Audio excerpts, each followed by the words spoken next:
आज शुक्रवार सुबह तक ओडिशा के भीतरकनिका नेशनल पार्क और धामरा बंदरगाह के बीच दस्तक दे सकता है। बंगाल की खाड़ी के ऊपर बना चक्रवाती तूफान दाना शुक्रवार सुबह ओडिशा के भीतरकनिका नेशनल पार्क और धामरा बंदरगाह के बीच दस्तक दे सकता है। मौसम विभाग ने तूफान को लेकर अलर्ट जारी किया है। आईएमडी के मुताबिक इस दौरान केंद्रपाड़ा, भद्रक और बालासोर जिलों के निचले इलाकों में पानी भर सकता है। So we are expecting that it will be likely to cross the North Odisha coast, North Odisha and West Bengal coast between Puri and Sagar Island. So it is we have already issued the track particularly. So it is around means some parts of North Coastal Odisha it is likely to cross. इस बीच ओडिशा सरकार ने तटीय इलाकों से लोगों को निकालने का काम तेज कर दिया है। 14 संवेदनशील जिलों में 288 कर्मियों के साथ रेस्क्यू टीम तैनात की गई है। देखिए, दाना के रिलेटेड में हमने पूरे डिस्ट्रिक्ट हेडक्वार्टर को अलर्ट किए हैं और डॉक्टर लोगों का जो छुट्टी है वो कैंसिल किए हैं और स्नेक वेनम और वगैरह इमरजेंसी जो विंग्स है उनको वो अलर्ट किए हैं और हमारे ऑनरेबल चीफ मिनिस्टर मोहन चरण मांझी जी इनका पर्सनली वो मॉनिटर कर रहे हैं और 7 डिस्ट्रिक्ट को हमारे मिनिस्ट्रियल लेवल में भी 7 मंत्रियों को दायित्व भी उनको भी दे दिया गया है। तो हम लोग पूरा तैयार हैं। हालात को देखते हुए एनडीआरएफ की 20 टीमें, ओडिशा आपदा त्वरित कार्रवाई बल यानी ओडीआरएफ की 51 टीमें और फायर सर्विस की 178 टीमों के साथ 40 और टीमों को तैनात किया गया है।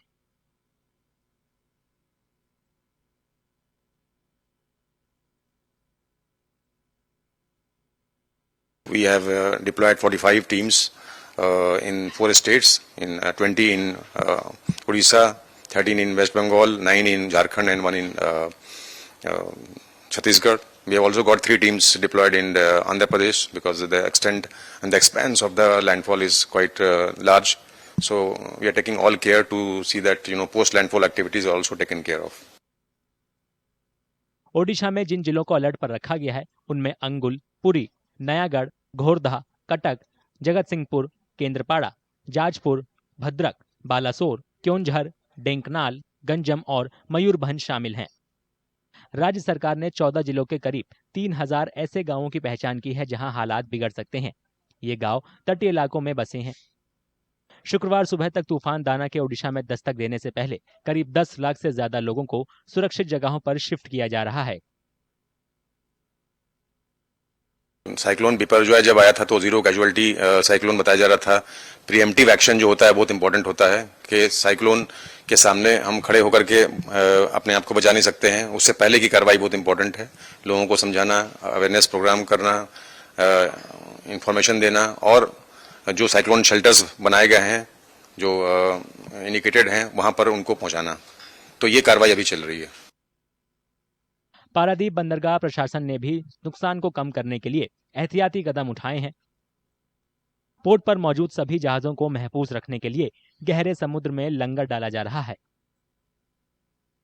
ये साइक्लोन दाना अभी पारादीप से 700 किलोमीटर दूर से है, साउथ ईस्ट में। पारादीप का साउथ ईस्ट में 700 किलोमीटर में अभी लोकेटेड है। ये पर आवर 6 किलोमीटर के हिसाब से वो आगे नॉर्थ वेस्टवर्ड्स मूव करके आ रहे हैं।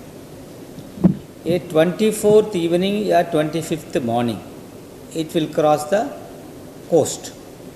अभी जो प्रेडिक्शन है आईएमडी का, it may cross between Puri and Sagar island के बीच में कहीं भी क्रॉस कर सकता है, बिकॉज वो डायरेक्शन चेंज होता रहता है। कैसे हो जाएगा वो डायनेमिक है।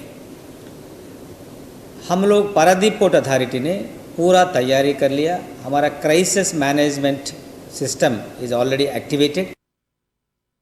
आईएमडी ने तूफान के गुजरने तक बंगाल की खाड़ी में मछली पकड़ने सहित सभी समुद्री गतिविधियों पर रोक लगा दी है। 24 और 25 अक्टूबर को कई जगहों पर जोरदार बारिश होने का अनुमान है। वहीं कुछ इलाकों में 21 सेंटीमीटर से ज्यादा बारिश की संभावना है। इसके साथ ही 23 अक्टूबर की शाम से तेज हवाएं चलने की उम्मीद है। आईएमडी के मुताबिक 24 अक्टूबर की सुबह तक हवा की गति बढ़कर 80 किलोमीटर प्रति घंटे हो जाएगी और 24 अक्टूबर की रात से 25 अक्टूबर की सुबह तक 120 किलोमीटर प्रति घंटे की रफ्तार से हवा चल सकती हैं।